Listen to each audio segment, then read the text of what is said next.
명절이면 되풀이되는 쓰레기 대란, 올해도 예외는 아니었습니다. 분리수거도 제대로 되지 않아 자치단체마다 처리의 골머리를 앓고 있습니다. 청주 지역 농민들이 추수를 앞둔 논을 갈아엎었습니다. 수입쌀 때문에 쌀값이 폭락하고 있다며 정부의 쌀값 안정 대책을 촉구했습니다. 김영환 충북지사가 도청 본관을 도민들에게 돌려주겠다며 복합문화공간 조성을 추진합니다. 하지만 일방적인 사업 추진에 우려도 적지 않습니다.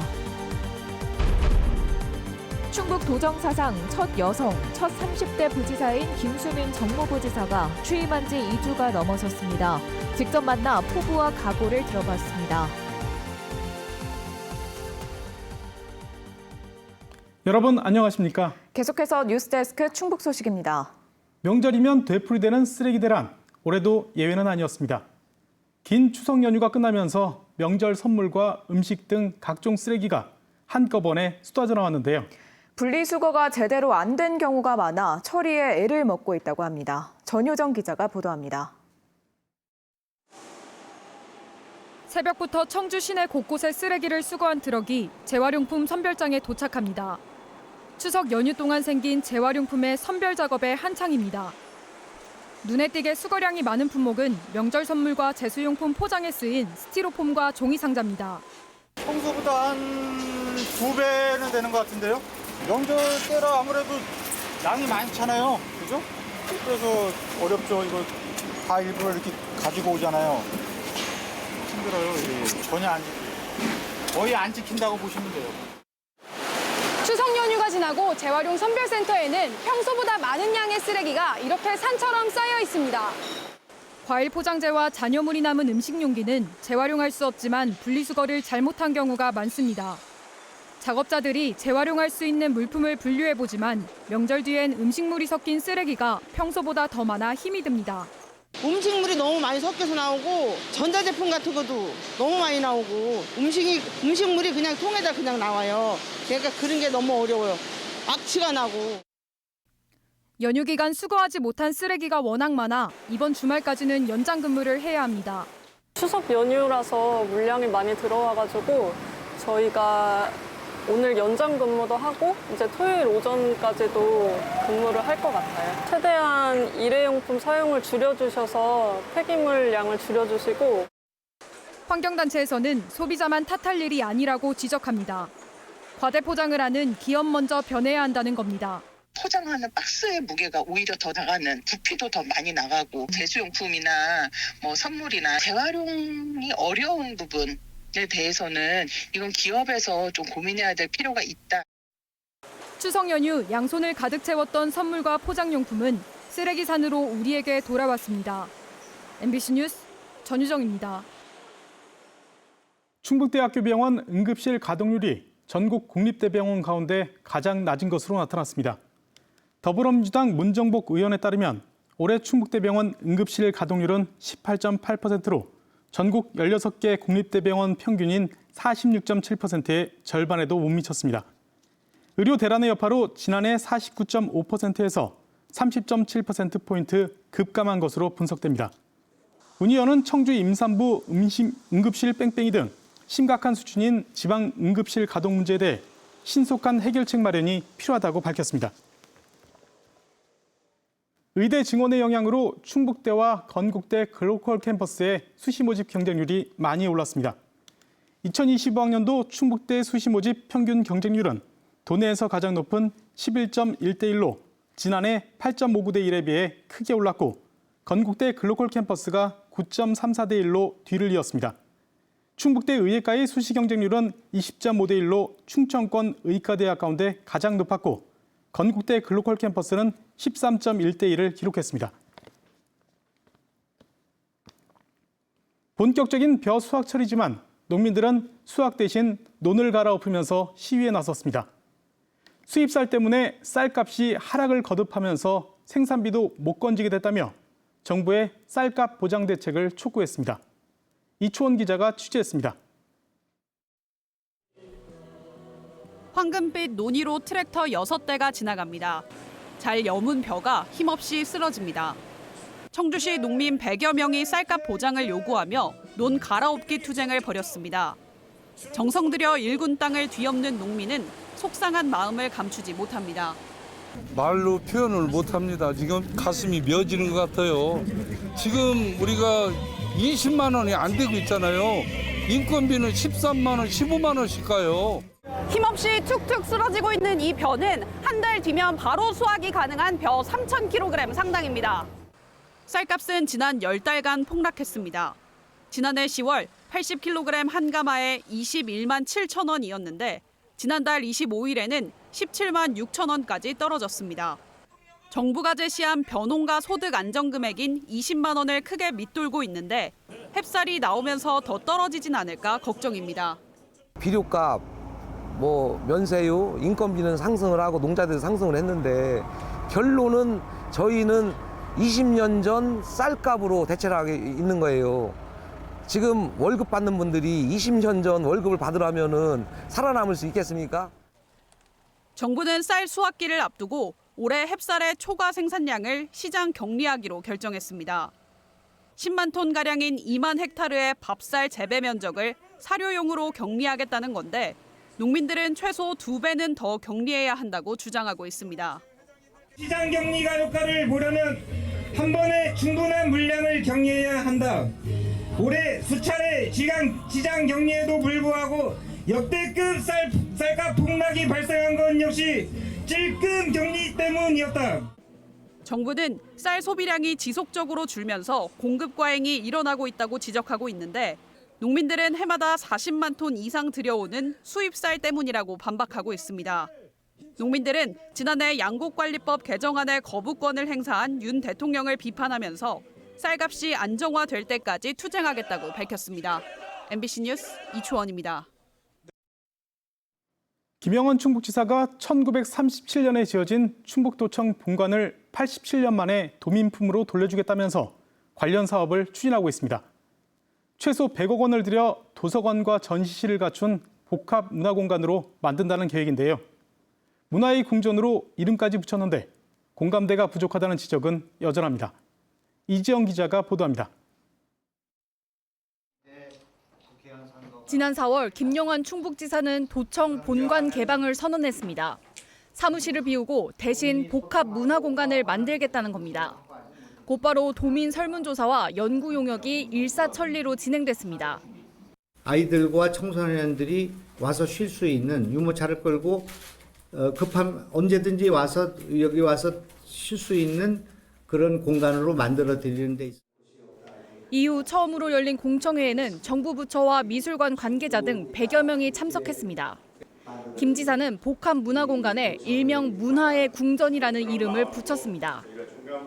오른쪽 부분은 미술에 관한 영역, 왼쪽 부분은 도서관에 관한 영역으로 이제 구성을 하고 있습니다. 또 여러 가지 프로그램들이 벌어지는 공간으로 이제 기획을 하고. 공청회에서는 1930년대 건축물 양식에 당시 도민 성금으로 지어진 본관의 문화 역사적 가치를 살려야 한다는 의견이 나왔습니다. 역사를 복원하고 문화를 복원하고 상권을 복원하는 게 성악계의 가장 중요한 건데 사람 있지 않습니까? 그거를 살려야 될 거 아닙니까? 문화체육관광부도 참석해 사업 추진에 힘을 실었습니다. 유휴 공간의 문화재생 사업을 벌이는 정부 정책과 맥을 같이 하고 있다는 겁니다.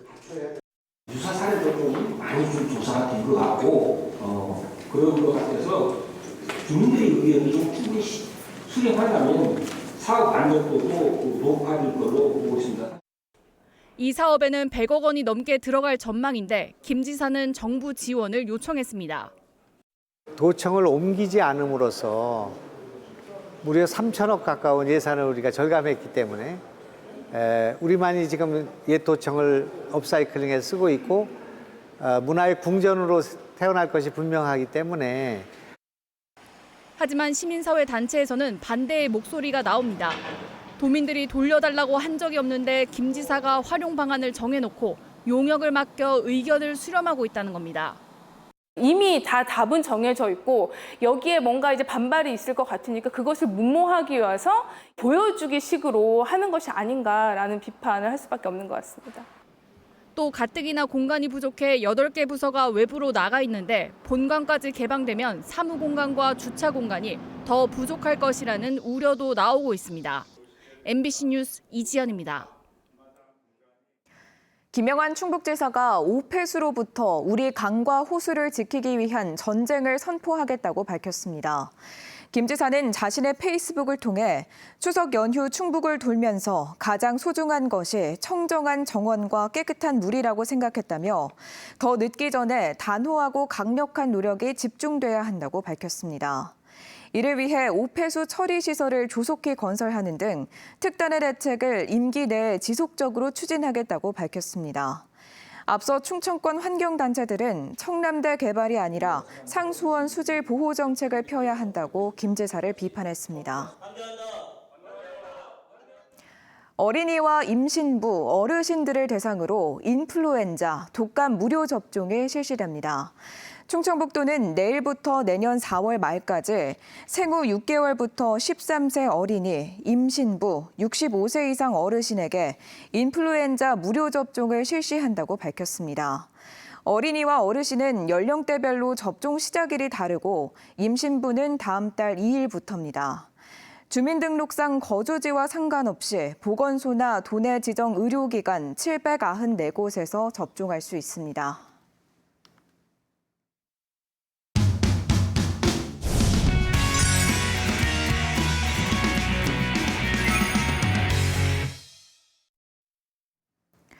충북 도정 사상 첫 여성 그리고 30대 부지사, 이달 초 취임한 김수민 정무부지사에게 붙는 수식어입니다. 그만큼 파격적인 인선이라 그의 행보에 이목이 집중되고 있는데요. 청주시장에 출마하려는 것 아니냐는 시각에는 생각이 없다고 단호하게 선을 그었습니다. 김 부지사를 오늘 이 사람에서 만나봤습니다. 이병선 기자입니다. 취임 2주차. 시간이 초속으로 흐르는 것처럼 바쁘다고 소회를 밝힌 김수민 정무부지사는 경제부지사에서 정무부지사로 역할이 바뀐 배경을 이렇게 설명했습니다. 경제로만 조금 국한됐던 부지사의 업무가 조금 확장이 된 것 같아요. 공무원들 사이에 흐르는 어떤 FM적인 그 방식 말고 탑다운이 필요할 때도 있고 바텀업이 필요할 때도 있잖아요. 그런 부분에서의 조금 더 유연한 룸을 만들어준 역할. 정무적이고도 정치적인 업무를 맡는 일이다. 충북 도정의 첫 여성 30대 부지사로서 첫 발을 내디딘 부담감도 털어놨습니다. 저 개인적으로 굉장히 영광스러운 일이지만 앞으로 저희 뒤를 따라서 올 30대, 40대, 20대도 될 수 있고 혹은 뭐 여성이 될 수도 있는 그런 수많은 분들에게 조금 더 넓은 길을 제공해줘야 된다라는 부담감이 엄청 큰 것 같아요. 그렇죠. 일하는 엄마, 워킹맘으로서 저출생, 육아보육 정책에 성과를 내고 싶다는 포부도 밝혔습니다. 우리가 아무리 잘하고 있고 큰 성과를 내고 있다고 해도 이런 제도권 밖에 있는 분들을 충분히 배려하고 들여다보지 못하는 부분도 충분히 있구나 좀 느끼게 됐고요. 그것들에 관련돼서 제가 있는 동안에는 최대한 조금 디테일하게 들여다보고 싶은 욕심이 좀 있습니다. 2년 뒤 지방선거가 있단 말이죠. 혹시 내가 그 단체장 후보로 좀 나설 수도 있겠다 이런 없습니다. 모든 일에 사각 끼면은 망하는 법이거든요. 그 생각을 하고 여기 들어왔으면 안 되죠. 본인 이름의 영문 이니셜 SM으로 불리는 것이 정치인 혹은 공직자로서의 꿈이라며 이렇게 설명했습니다.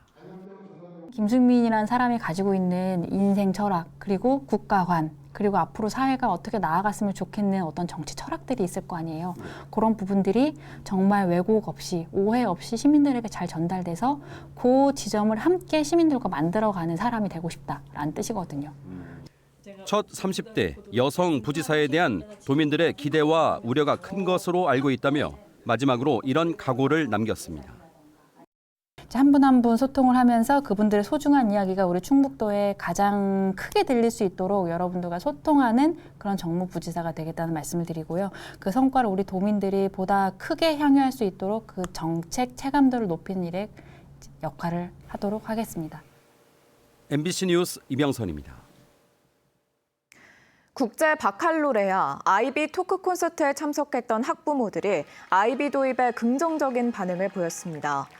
충북교육청은 지난달 30일 토크 콘서트 종료 후 학부모 176명을 설문조사한 결과 아이비 도입 학교에 자녀를 보낼 의사가 있다는 응답이 75%, 교육 현장이 변화할 것이라는 응답은 83%였다고 밝혔습니다.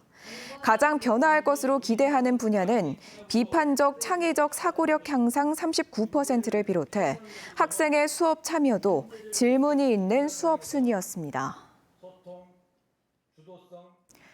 충북기자협회가 3분기 이달의 기자상 수상자로 MBC 충북 이지현, 김은초, 신석호 기자를 선정했습니다. 새 기자는 오송 참사 1주기 기억과 망각을 주제로 한 기획 보도를 통해 희생자 유족과 생존자들의 고통을 시청자 등에게 생생하게 전달하면서 진상 규명이 갖는 의미와 대안을 제시했습니다. 일반 보도 부문에는 타살 의심에도 형제 살인을 한 변사 처리한 경찰을 취재한 연합뉴스 이성민 기자가 선정됐습니다. 청주국제공항 하루 이용객 수가 명절 연휴에 신기록을 또 경신했습니다.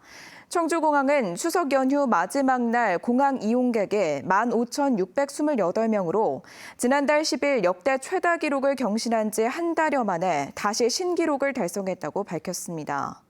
지난 연휴 엿새 동안 청주공항에는 일평균 13,773명이 이용해 지난해보다 10.6% 증가했습니다. 오는 23일부터 나흘간 야간 시간대 중부 내륙선 일부 구간 운행이 전면 차단됩니다. 한국도로공사 충북본부는 중부 내륙고속도로 터널 시설물 긴급 보수 공사로 오는 23일부터 나흘간 밤 10시부터 다음 날 오전 8시까지 양평 방향 문경세제 나들목에서 연풍 나들목까지 전차로 통행을 차단한다고 밝혔습니다. 이 시간대 이용 차량은 문경세제 나들목에서 진출 후 국도 3호선으로 우회해 연풍 나들목으로 재진입해야 합니다. SK하이닉스가 올해 3분기 역대 최대 매출을 기록하며 글로벌 반도체 기업 매출 3위에 오를 것으로 전망됩니다. 시장 조사기관 옴디아에 따르면 SK하이닉스의 3분기 매출 예상치는 128억 3,400만 달러로 미국 엔비디아와 삼성전자에 이어 3위를 차지할 것으로 관측됐습니다. 이는 반도체 강자로 군림하던 인텔을 제치는 것으로 반도체 업계의 판도 변화가 예상됩니다. 경기 침체로 자금 확보가 불투명했던 충주 드림파크 산업단지가 프로젝트 파이낸싱 대출로 자금을 확보했습니다. 충주시에 따르면 대리금융기관인 교보증권이 사업장 토지와 분양대금 등을 담보로 1,800억 원 규모의 자금 대출에 성공했다고 말했습니다. 뉴스 마칩니다. 잠시 후 스포츠 뉴스가 이어집니다. 고맙습니다.